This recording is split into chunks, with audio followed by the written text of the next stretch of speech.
All right, before we begin, or before I begin, go ahead and pause this video and see if you could find dy dx implicitly. If you did, smash that like button.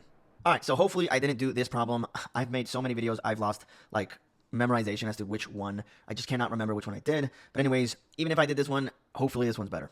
But anyways, we're going to solve for dy dx. We're going to solve this implicitly. So the first thing we do is we take the derivative of 6x cubed, which is 18x squared, plus 21. We're taking the derivative now of 7y cubed, which is 21y squared. But now we have to multiply by dy dx.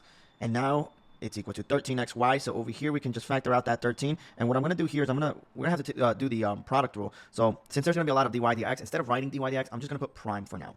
So everything on the left side will stay the same as 18x squared plus 21y squared dy dx. I'm going to try to draw it a little bit smaller here, or write it a little smaller. So we're going to have x and then y prime plus y x prime and parentheses. We'll write the left side in a little bit. We're going to have 13 parentheses x, and then we take the derivative of y. But when we take the derivative of y, as I always say, we have to multiply by dy dx. So now, after the derivative is when we put dy dx, or when I would put dy dx, plus, and then the derivative of x is just 1, so we're just left with y. And then we can go ahead and write 18x squared plus 21y squared dy dx. Okay, so now we can go ahead and use distributive property on the right side. So let's go ahead and write this left side real quick and use distributive property here. That's 13x dy dx plus 13y. And now we can shift over the terms. So I'm going to go ahead and put the dy dx on the left side. So we're going to have 21y squared dy dx minus 13x dy dx. And on the right side, we're going to have 13y minus 18x squared.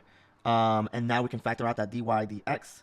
And we will be left with 21y squared minus 13x, parentheses, is equal to 13y minus 18x squared. What we could do now is just divide.